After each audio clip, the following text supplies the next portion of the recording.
What's up guys? Before we get started with the video, I just want to ask if you can please give this video a like and subscribe to the channel. My channel is all about travel, but specifically the great outdoors and national parks. If that's your thing, please consider subscribing. Thank you, now on to the video. Welcome to my Sequoia National Park vlog.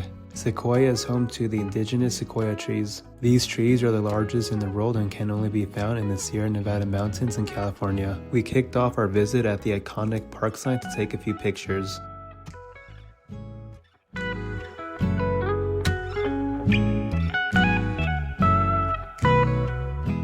Next, we checked out Tunnel Rock, which is a nice and quick roadside attraction.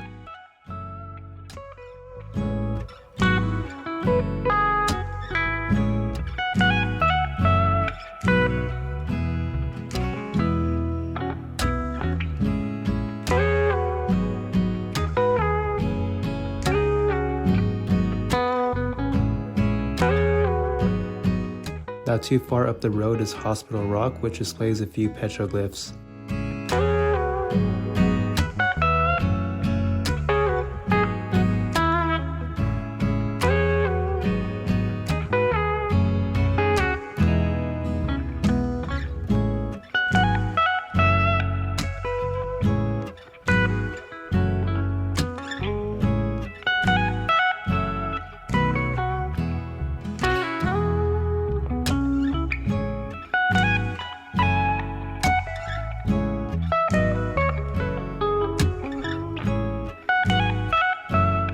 Still driving up the General's Highway, we made it to the Giant Forest Museum to check it out and to get my stamp for Sequoia National Park.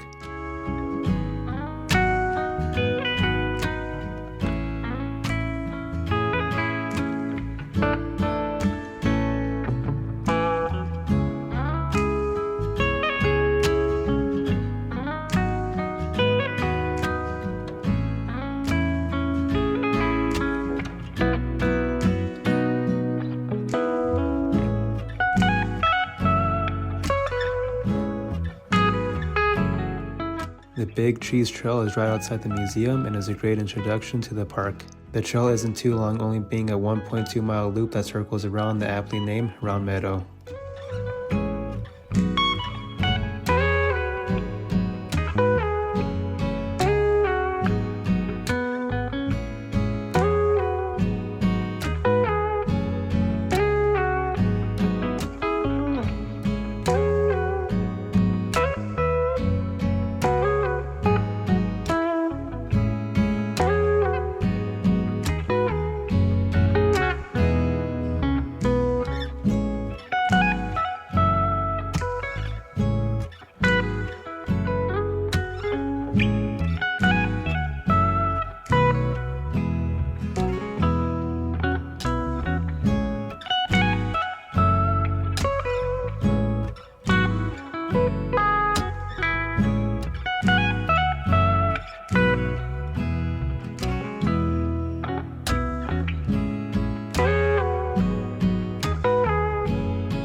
We headed to our campsite to check in and to call it a day. We started day 2 early to hike the General Sherman Tree Trail. This is the main attraction of Sequoia National Park, so I wanted to beat the crowds.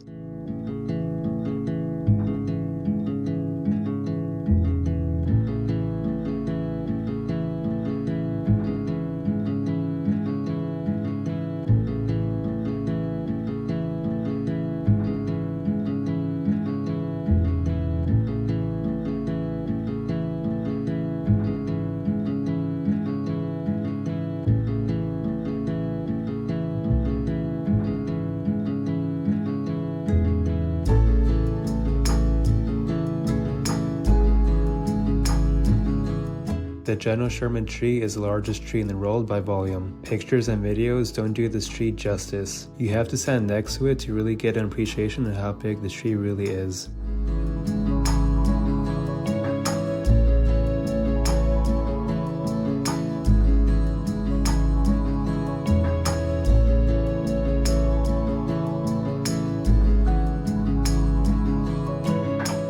We continued on to the Congress Trail, which is a connecting trail. This trail has less traffic and in my opinion is better than the General Sherman Tree Trail.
We decided to do another hike when we finished the General Sherman and Congress Trail. We went to Morro Rock next. Morro Rock is a different hike compared to the other hikes we did so far. Morro Rock is half a mile, and even though it is a short hike, it is still pretty steep and classified as moderate.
Once at the top, you're rewarded with views of the Sierras to the east.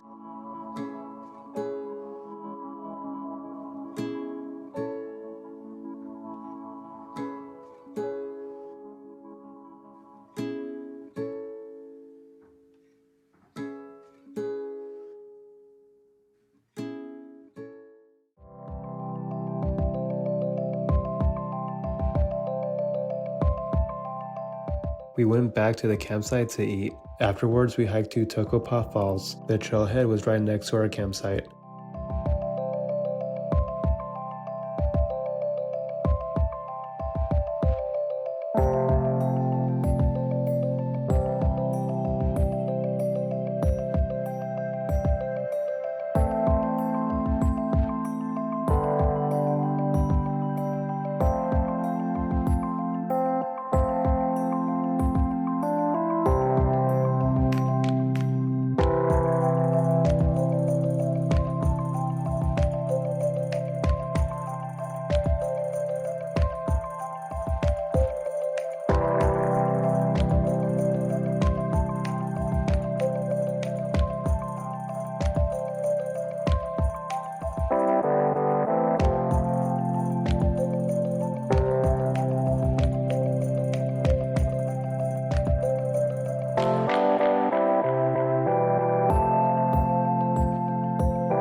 The waterfall did not disappoint. Mind you, this was in late July and the snowpack from the previous winter broke records. I heard from a few rangers that the waterfalls and rivers usually aren't this strong this time of the year.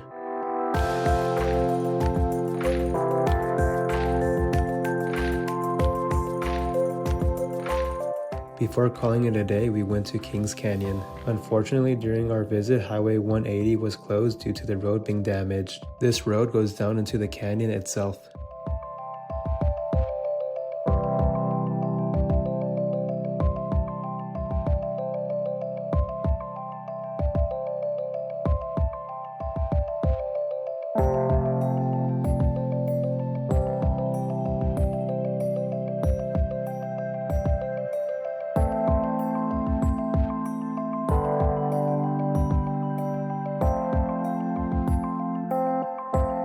This is our third and final day at Sequoia National Park. We decided to hike to Pear Lake, which took us the whole day. This trail is really for backpackers, but we were going to do it in a single day. This hike is about 12 miles round trip with about 3,000 feet of elevation gain. I've done hikes at this distance in a single day with no problems, but the altitude on this hike did slow us down.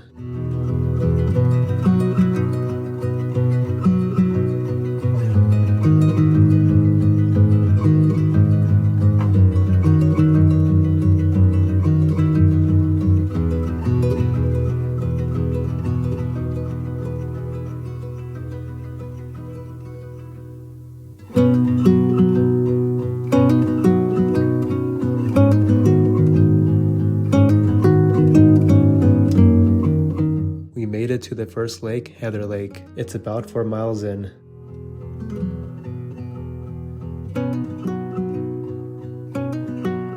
So I made it to the first lake, which was Heather Lake. I think my family's just gonna stay over there, relax before they turn around. I'm gonna try to make it to the second and third lake. We'll see how it goes. As mentioned, my family decided to stay at Heather Lake while I attempted to hike all the way up to Pear Lake. The views got even better as I continued. I passed by 3 other lakes: Emerald Lake, Astor Lake, and a small unnamed lake.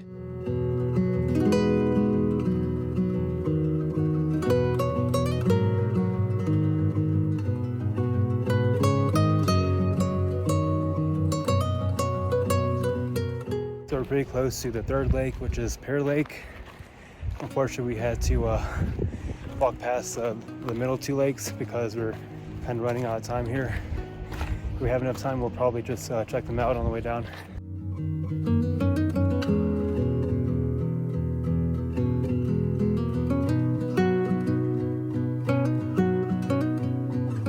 I finally made it to the last lake, Pear Lake, and wow. This lake completely blew me away. It was surrounded by jagged peaks and seasonal waterfalls. I never thought that this would be in Sequoia.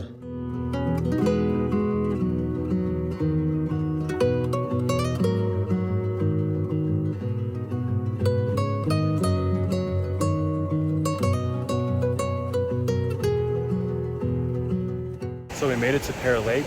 It's about 9,800 feet above sea level. Not gonna lie, it was pretty tough. Now we gotta go down. Time is running out, daylight's running out, so we gotta book it. I definitely don't recommend this hike if you're a day hiker, maybe unless you're super fit and you know what you're doing, and you can start super early.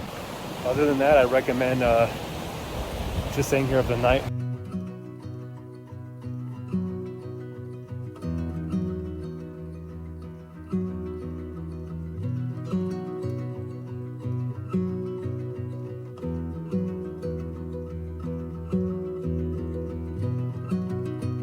So we are almost at the trailhead. I did more miles than anticipated.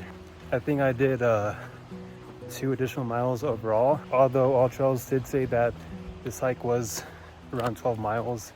Probably felt like 13, but I had to do a lot of running around for my group, which just added up like those 2 miles. One of the trips we had to go to the ranger station, which was kind of like off the trail, maybe like half a mile off the trail.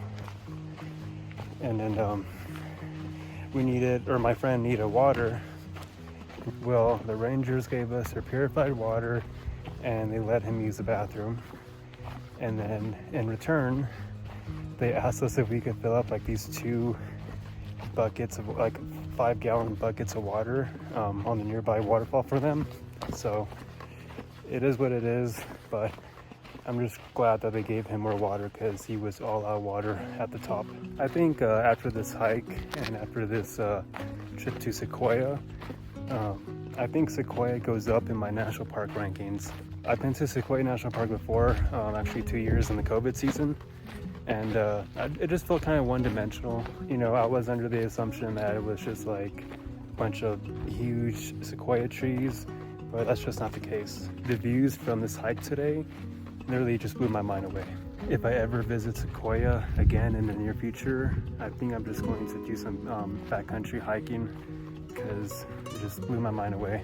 Don't get me wrong, if you come to Sequoia and it's your first time, you need to check out the Giant Sequoia Trees. But if you've been here a few times, or if you have plenty of time to spare, I would highly recommend just going into the backcountry. Finally made it. See some road.